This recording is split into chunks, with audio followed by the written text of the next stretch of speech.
రాకుమారి, మీరు ప్రేమతో మా కర్ణుడికి ఇచ్చే కానుక కోసం తిరిగొచ్చాను.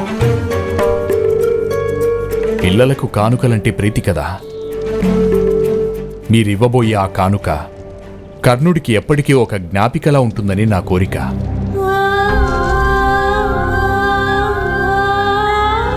చిన్నారి కర్ణ, నేను నీకివ్వగలిగే గొప్ప కానుకేది? నా దగ్గర ఏదీ లేదు కుమారా. కేవలం ఈ ఉంగరం మాత్రమే ఉంది.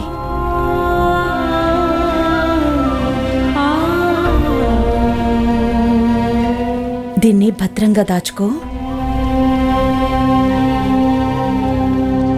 నీ జీవితంలో ఎప్పుడైనా ఒకసారి ఈ ఉంగరం చూపిస్తే హస్తినాపురం నుంచి ఒక్క వరదానం పొందుతావు.